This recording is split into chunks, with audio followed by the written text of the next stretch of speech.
Hello and welcome to Talking Aussie Books, a weekly podcast bringing readers and writers of Australian fiction together. I'm Claudine Tonellis. As an avid reader and passionate advocate for Australian fiction, I have made it my mission to spotlight local talent. So if you're looking for your next read or simply want to learn more about the Australian literary scene, this podcast is for you.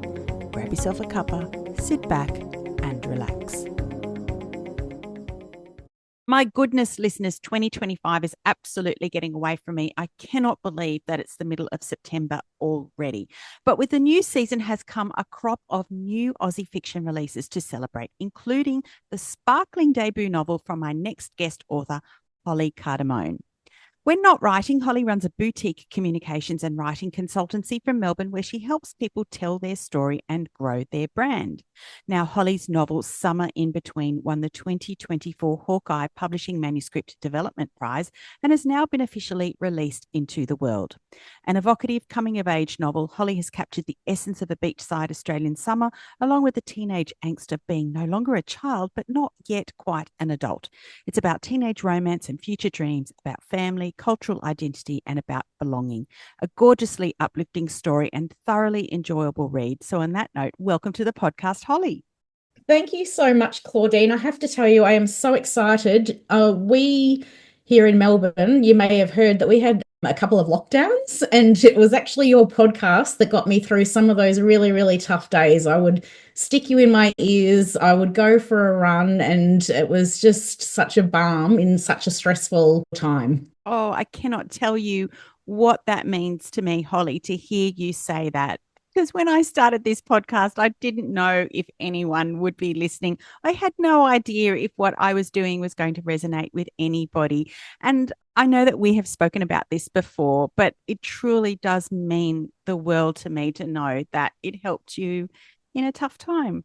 Absolutely. Thank you. So I wanted to say congratulations formally on the publication of Summer in Between. And I know that your launch was only last night, but I wondered if you could describe for me the feeling of seeing your novel out in the world. It's such a magical moment, and it's almost vulnerability on crack. And I don't know why, but I didn't actually expect to feel vulnerable about having my book out in the world. And of course, it's a dream come true. And when your dreams do come true, sometimes it's actually quite terrifying. But overwhelmingly, it's just so wonderful. Yesterday, I just ran into a local bookshop and there's my book sitting there, and all the booksellers were really excited and taking photos, and it's really quite surreal. But it's just it's literally a dream come true. Oh, I love hearing that. As I mentioned in my introduction, you won the 2024 Hawkeye Manuscript Development Prize. And so I wondered, for those who don't know anything about that competition, I wondered if you could tell me more about it and what that has meant to your publication journey. I think it is such an incredible opportunity. Hawkeye as a brand are doing some amazing, amazing things, hitting some massive goals, and they're up against the big publishing houses. Their whole philosophy is about elevating Australian voices. And the prize itself, one of the reasons I entered it was because it's for an unpublished manuscript and they give feedback, and that's really quite rare. And my novel I'd pitched it at several events, and I had 5 requests for further information. I had 5, Holly, it's not quite there yet. Something at the front end is not, it's just not pulling us in. Keep working. And I knew I needed that. And entering it in the Hawkeye after I'd given it a massive haircut at the front end, first I longlisted, and that was amazing. Like, I would have been happy with that. It was just finally someone saying your baby's not that ugly. And then I was shortlisted, and I picked up my children from school, or the teenagers, they're not children. They got in the car and there's mum crying and they thought someone had died. But no, and it was such an amazing feeling of validation. And then when I won, it was actually quite funny. I'd missed a call and I listened to the voicemail, and it was the Hawkeye team saying, please call us back. And I thought, oh, isn't that lovely? They actually phone the people who haven't won to let them know. Isn't that nice? You're not just reading about it. And then they said, you've won. And I had pulled my car over, and I know I lapsed into Italian at one point. I was just speaking gibberish. I was that excited. But it's that sensation that someone is looking at your words and actually seeing them and seeing their potential. And that's what I loved about it as a manuscript development prize. It's the development. It's such a collaborative process when you're working with someone who's looking at your words and helping you elevate them to something that not only is publishable, but it's something that people can really resonate with. And yeah, it changed my life. I encourage any author with a manuscript sitting there to enter. Somebody telling you your baby's not that ugly is the perfect way of describing it. I think as writers, we kind of just want any little crumb that will tell us that we're on the right track, that, you know, even if it requires more work, which we're all very happy to do. I've never met anyone who's not happy to put in the work that's needed. It's just knowing that your story's got legs and that with a bit more work, it can find an audience. And I think that's wonderful that the Hawkeye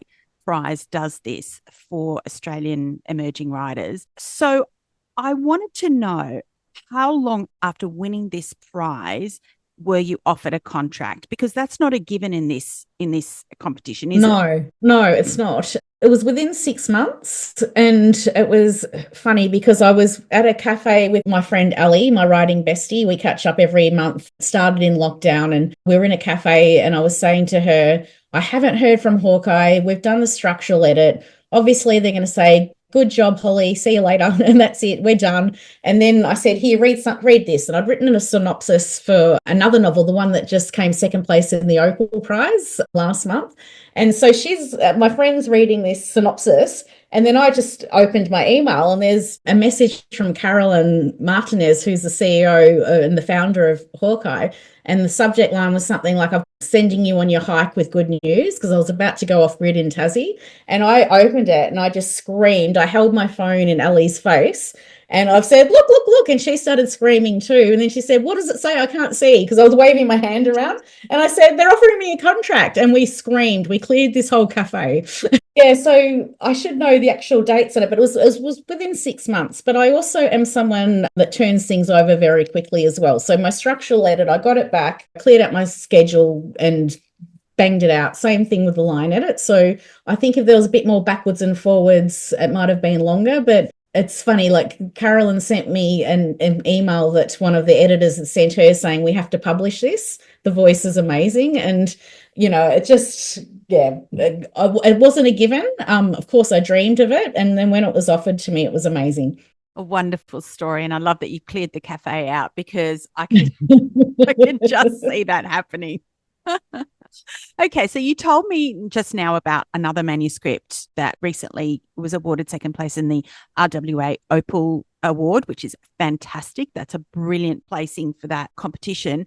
But did you have another manuscript before Summer in Between? Like, were you working on anything else, or was this your first sort of crack at a manuscript? No, I have another one sitting up on that bookcase behind me that, you know, it's on my to-do list forever to get back to it. But no, Summer was my first one that never ever left me. So I wrote it in a fever, and then, you know, I have a communications business that I launched at the same time as writing this draft. It took off, you know, fabulous. Also have 2 children, you know, CEO of home, all that sort of stuff. And it literally sat on a box, but it was always there. It was always hovering, like this voice of this teen, you know, tell your story. And then when the pandemic hit, or right before that, I met with this new client who ended up being Ellie, my writing bestie. And in the course of this conversation, she'd written a novel, I'd written a novel. We're not going anywhere. Let's meet every Friday. And as soon as I opened it, straight away I felt this strength of this story, to the point, this is really embarrassing, but I actually wrote it a letter saying, I've never forgotten you. I'm dedicating some time to you now. Let's do this. So it was the first novel really that I put extensive effort into. So that, you know, multiple drafts. Like the first draft, it's actually quite funny. A person came to my launch last night who was a high school teacher. So when I first wrote the first draft, my adolescence obviously was a long, long way away, but my children's adolescence felt a long way away too. So I was at the gym with an English teacher, and I said to her, how would you feel about reading this little novel of mine? Tell me if I've got the teenage voice right. And there was so much that I didn't have right. But she came last night, and it was such an amazing moment to know that she saw this really ugly, ugly, ugly first draft, and then she's holding the published manuscript. But the reason I started work on that novel that's just taken second place in the Opal was because I spent a lot of time, 3 years on this novel intensively after this big break. And I thought, I need to work on something else. A story had flashed into my head, their anthologies. I'd written a quick short story for that. And I sent it to Ali, said, what do you think about this? And she said, I actually think this is a novel. And I said, funny you should say that. When I was 31, I went to Italy for a month to write a novel. And I emailed myself a few bits and bobs. This is back, 20 odd years ago. I went to Venice for a couple of days. I was writing and I was handwriting because I'm, not very clever. I got off the train from Venice in Rome to change trains to go back down south, sitting there eating some pasta. And I thought, oh my goodness, I'd left my novel notebook sitting on the train. And it broke my heart, absolutely broke my heart. But when it was the bubbles competition, I just thought I'm going to have a play with that because there was a scene where there was bubbles in the manuscript. Yeah, that one. And so I played around with it. And so I thought, you know what, I'm going to have some fun with this. Summer can just sit there and percolate. I'm writing a bloody rom-com. And it was fun. It was joyous. And at the same time, last year was a pretty tough year for me. On the 1st of May, I lost one aunt. And then on the 31st, I lost her twins. So my mum lost both of her sisters. I lost my aunts to Alzheimer's. And then in November, my best friend died suddenly. So it was a really tumultuous year, but dipping into these worlds. So summer, a teenage world on the beach, and then southern Italy. It was a balm to my soul. It really, really was. Thank you for sharing that with me, Holly.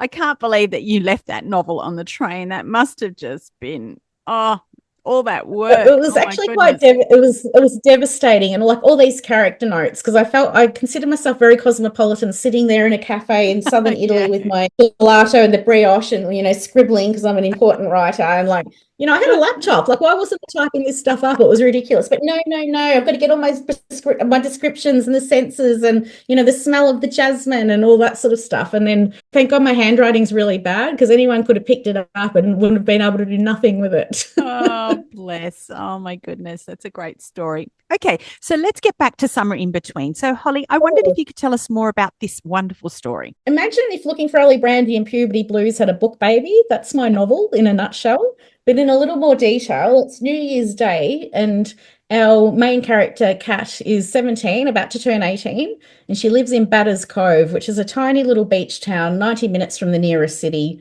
And it's a town where testosterone mixes freely with casual and overt racism. And Kat has a chaotic, noisy family. She has her interfering nonna who drives her around the bend. She has two boisterous younger brothers who she loves fiercely, and also they press every button she has.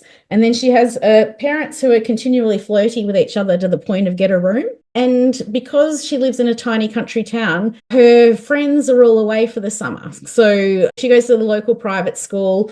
So she doesn't really have a lot of friends in her small country town, but she has a plan, and that is to get stuck into her studies for upcoming year 12, get a really good mark for university, and then get the hell out of Batters Cove. And she feels like her life isn't yet to begin. Like, her life's on hold until she gets this amazing year 12 score and gets her university placement. And what she wants to do is avoid the local Neanderthals, which is the group of local surfer boys, including the king of the Neanderthals, Paul Lightwood, who is the hottest of the hot. Paul's someone who's been on Kat's periphery for years, and he's someone who can eat fur without a splash. He loves music and making playlists. He's had his own hopes and dreams thwarted, but everyone loves Paul except for Kat. She thinks she's completely immune to his charms, but she also thinks he'd have a crack at a stop sign if it looked at him the right way. And then summer becomes really, really interesting and a little bit confusing when Paul comes to work for Kat's dad at Kat's house for the entire summer.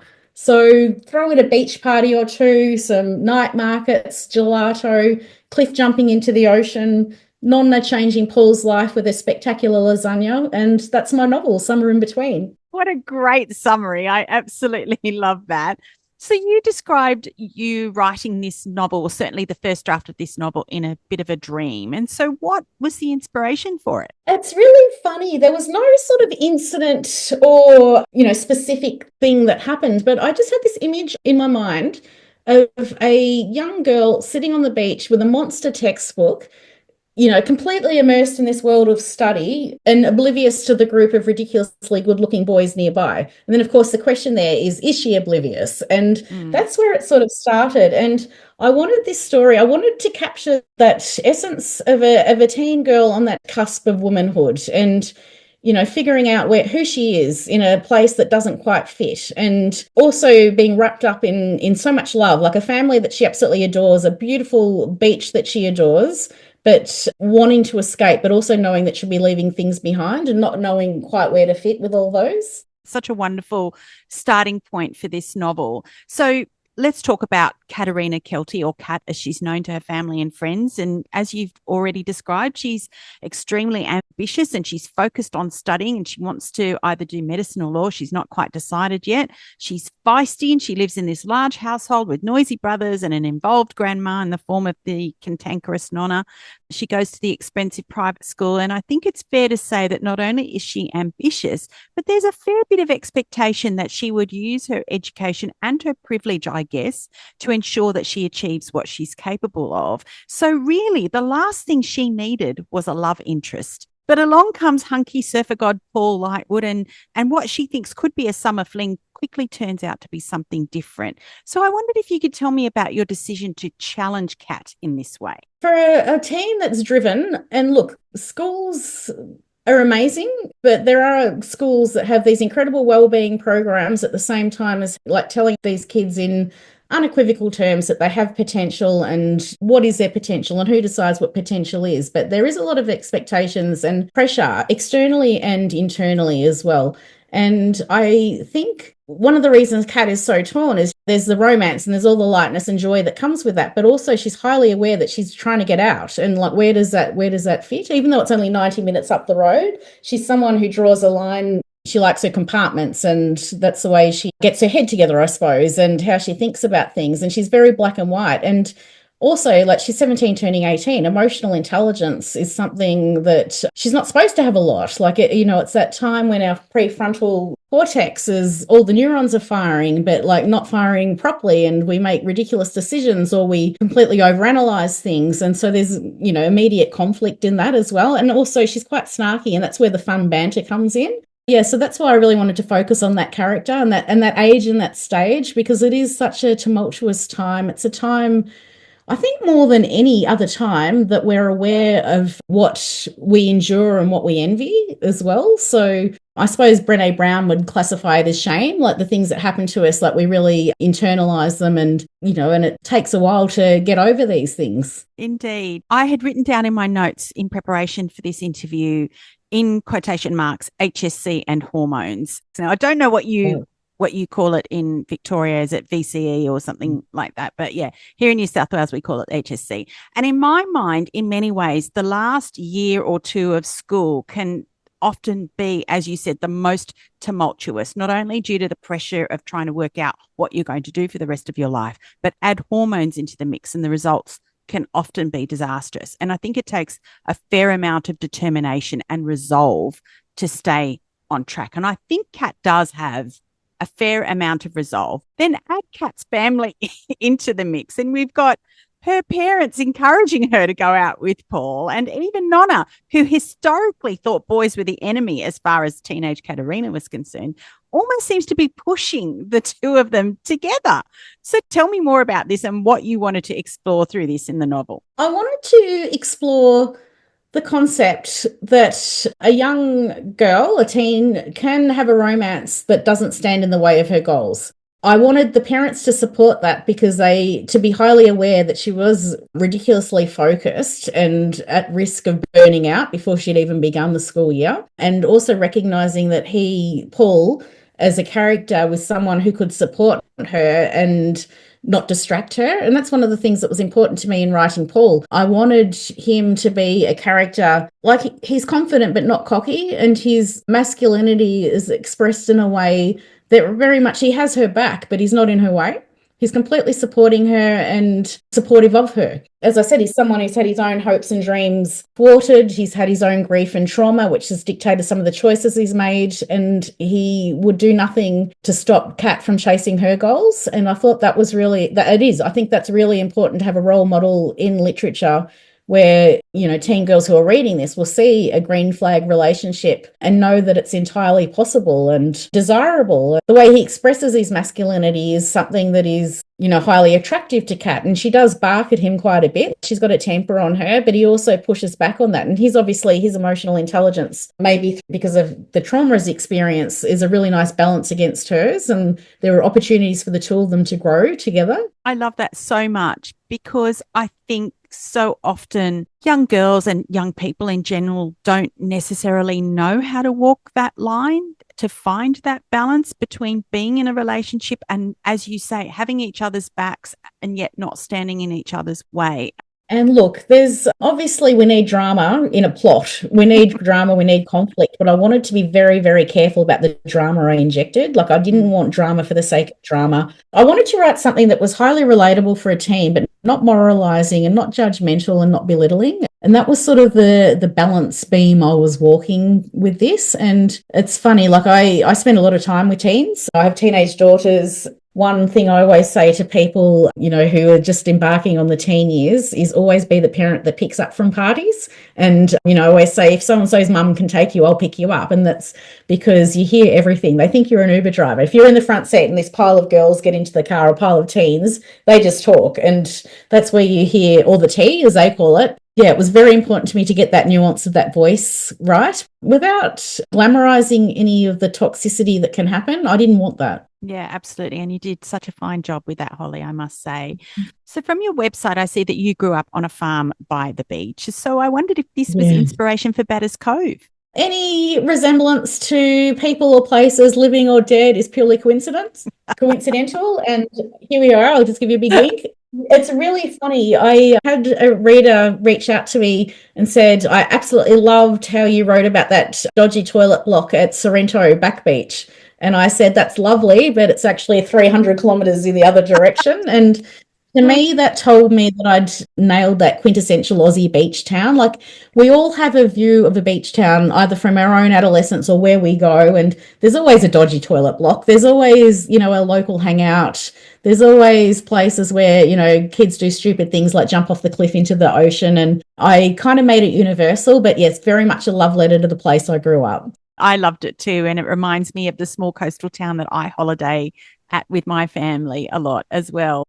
One thing that was important to me with this was to capture some of the tribal elements. And, you know, when we look at a place like Batters Cove, which is fictional, it's objectively beautiful. People come to spend their holidays there. But then the locals are territorial about it. They call their, they call the tourists terrorists and things like that. And, you know, there's that real conflict between, that's often invisible to holidaymakers, but, you know, the people who live there permanently, they're conflicts that exist. And that's something that, like, I wanted readers to have that feel, that balm of a summer holiday. You know, you can feel the sand between your toes and the salt on your eyelashes. But I also wanted them to be aware of, you know, the fish tangled up in fishing line and, you know, the cigarette butts on the beach. Like, I wanted that balance of realism as well.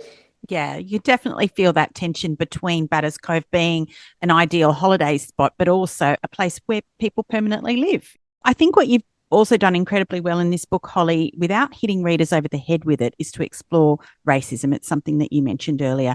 And I don't think this would come as a surprise to listeners, and certainly not in view of recent events around the country, but it does exist.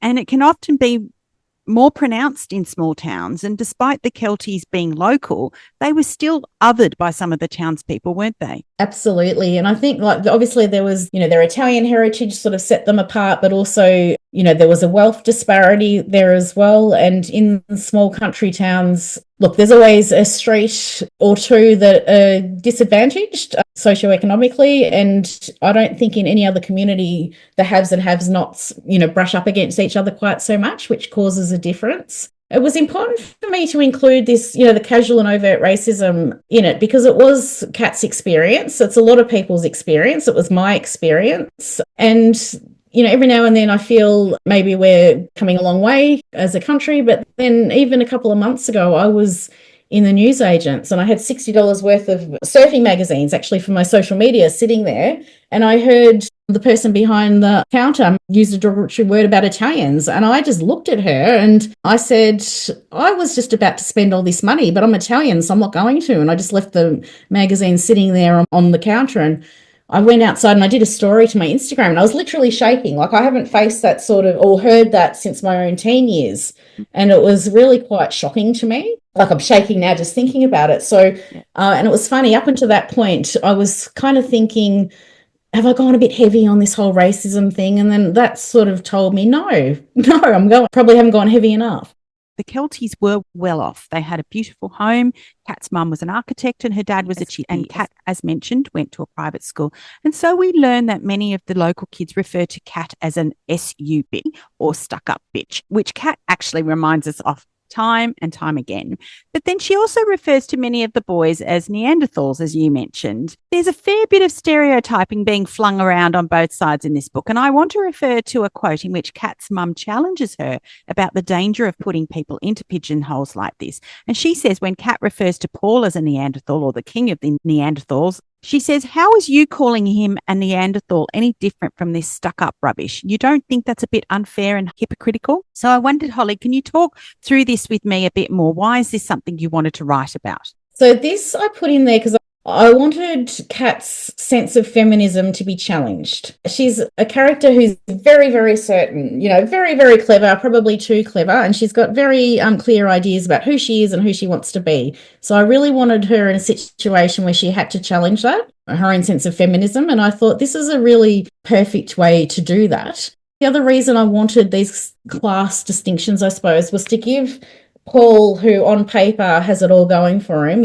obviously there's some trauma in his backstory, but, he's good looking, he's got a good job, he's smart, he's well liked. He needed something to erode his confidence a little bit. And that's why I had him there. Like, he was challenged by, am I good enough as well? And I thought that was really important to flesh out his character. On the issue of pigeonholing and stereotypes, the other thing that you've highlighted in this novel is misogyny and toxic masculinity, which you've referred to a little bit earlier.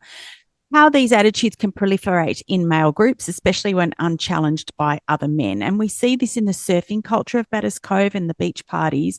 Kat claims that surfing is a sexist sport. Do you agree with that? I absolutely do. And there's an amazing doco called Girls Can't Surf, which was, just showing that the battles these women went through, the way they were treated is appalling. And it's only relatively recently that the prize money's been the same. Even in my research, like buying these surfing magazines, not from that news agent, so I went somewhere else, flicking through the ads at the ad space that they sell, the story focus, it's still very, it's not a lot different from when I was a teen. And that's really quite depressing. I'm not a surfer, I don't surf, but I spend a lot of time, especially over the last couple of years, hanging around them eavesdropping, like a creepy old lady. And it's amazing to see the girls out in the surf. I really, really love it, but I have no doubt they're out there getting a hard time.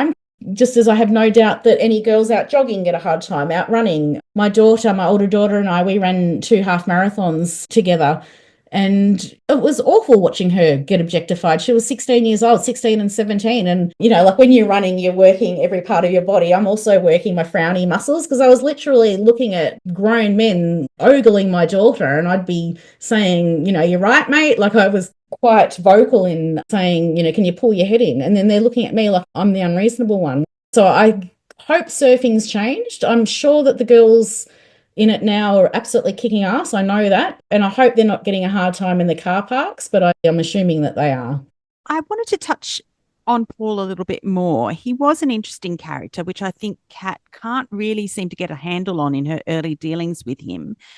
But as you say, there's definitely more to him than meets the eye, in that he has suffered some grief and he's smart, but you get the sense that despite the self-deprecation, that he probably didn't have the kinds of opportunities and advantages that Kat has, and he thinks of himself as less than in many ways. So I wondered if you could talk about that a little bit. In creating him, I wanted to basically smash Kat's preconceived notions of who he is and who he was. And, she had her judgments and some of them were highly valid, and he acknowledges that as well. But I wanted that contrast contrast in backgrounds, in opportunities, just to flesh out his character, absolutely, but also to give her something to bounce against and also to give himself something to bounce against as well. And, you know, like I said, I really wanted this character, this walking green flag of a young man with awful friends. Awful friends. And, you know, and how does he balance that? And the labels that he wears are just as itchy and uncomfortable for him as the SUB or the stuck-up bitches label is for Kat, even though sometimes she wears it with pride as well. But for him, like, he's made choices and he's aware of them that have given him this perception amongst his peers and also amongst the town. But look, the misunderstood bad boy trope wasn't something I wanted to go down heavily on.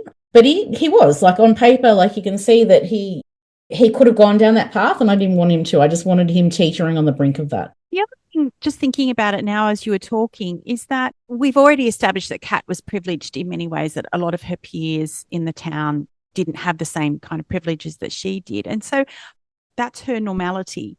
It would have been very hard for her to understand how kids who didn't have the kinds of home life and the kind of upbringing and the financial advantages that other kids didn't have. It would be hard for her to understand that. So in Paul, I think maybe she perhaps began to understand her own situation a little bit better. Absolutely. And it's that contrast and understanding that. And it's also like some of her mortification as she realizes how lacking in insight that she's been and the way she's directed that towards this boyfriend of hers as well. Like, it's a part of her growth. Culture and identity also shine through in this novel. And in many ways, the story is a celebration of the way in which we as Australians can be proud of our cultural heritage, whatever that may be. But Nonna's view, for example, about Kat learning Italian really resonated with me. And as a second generation Australian myself, I can see Nonna's view in my own family history, where it was all about learning English and fitting in, not maintaining our cultural ties through language in particular. Now, of course, the tides have turned a little bit, and it is fashionable to celebrate, you know, language and be multilingual. So can you talk to us about that a little bit? So that inspiration came directly from my own life. And, you know, my brother and I went off and did Italian classes. School didn't teach us, so we went and did private ones. My dad thought it was really important. My grandmother went off like a firecracker. She was not impressed whatsoever. And it's funny because both of my daughters are doing Italian. My older one's actually doing it at uni as well, so they've taken it all the way through. And it's so important to them, and it's so lovely for me because I did Italian as an adult, so mine's very fragmented. But like, I listen to my daughters speak in Italian, and it's just really, really lovely. But I think my grandmother now, she's long past, I think she would be really, really proud of them. But when my brother and I were doing it, it was like, you know, this is a waste of time. We didn't sacrifice everything to come here for you to, you know, not learn English. But then the second anything to do with Italy was in, you know, whenever Italy was winning with anything, she was, you know, Viva Italia. So, yeah, so that real contradiction as well. And I think it's something that a lot of second generation immigrants do face. Like, there's this, where do we fit? You know, am I Italian? Am I too Italian to be Australian? Am I too Australian to be Italian? And I think that's something that lingers. I really do. Hopefully not for my kids' generation. I think it's a little bit different. But, you know, I always felt like a bit of a fraud as an Italian because I didn't speak it. And I took myself in my 30s to TAFE and did Italian studies. And then I could understand strangers in Italy, but I couldn't understand my dad because his Italian is dialect. And, you know, I can't think in Italian. I can when I'm there after a while. But my husband, who's Italian, he went to school in Italy, and he can flip between languages really easily, and I can't have that. And sometimes that makes me feel like a bit of a fraud as well. So, yeah, it's a really interesting dynamic. It really is. I totally understand. So, Holly, if there was one thing that you'd like readers to take away from this novel, what would that be? Oh, look, there's two things. I think the first one is that what we were talking about for young people, it is entirely possible to have a respectful romantic relationship and still chase your own goals. I think that's highly, highly, highly achievable and aspirational, and go for it.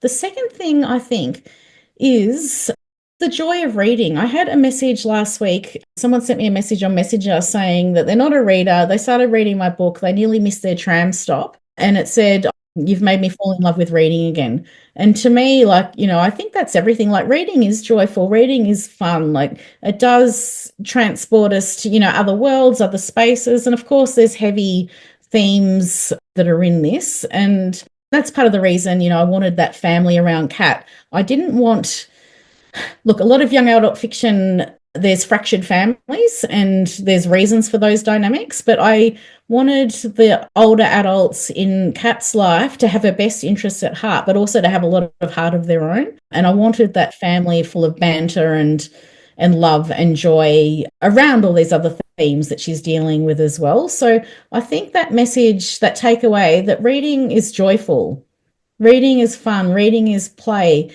reading, of course, when we are thinking about these deeper themes, like we stop thinking about, the sun on our body while we're thinking about this other stuff. But it's, it's so powerful. And the power of joy is something I think we underestimate quite a bit. So what's next for you? What's coming up for you? Are you working on something else? Are you refining that other novel that we were talking about? So what's coming up for me? I think in maybe another 2 weeks, I'm going to have a well-deserved downward spiral. I have a young adult novel sitting here that I've been working on all year that's almost ready for beta reading. I'm just sitting to let that percolate. My plan is to have another couple of young adult novels out in the world, and then this rom-com. And it's because I want to sit in this space of adolescence. And the feedback I'm getting from school librarians, it's just so heartwarming. And it's about, obviously there's a lot of media at the moment about readability rates and reading for enjoyment. And I feel like it's really important to create texts that young people can resonate with, and plus I love it. It's such an operatic landscape, that of adolescence. So I really want to sit here for a little bit longer. If someone taps me on the shoulder and says, please let me publish that rom-com novel, it sounds amazing. Yes, of course, absolutely. But yeah, this is a space I want to sit in for a bit. Yeah, I love that. Fantastic. Well, Holly, I can't tell you how delighted I have been to be able to chat with you about this wonderful story for the podcast today. I'm chuffed for you, and I wish you all the best with the novel and the others that are to come. Thank you so very much for joining me on Talking Aussie Books today. Oh, thank you for having me. This is another pinch me moment being on your podcast. Thank you. That's it for this episode, folks. Hope you enjoyed this conversation as much as I did. If so, I'd love it if you'd leave a review on your preferred listening platform, which may include Apple Podcasts, Spotify, or Amazon Music. Until next time, friends, happy reading.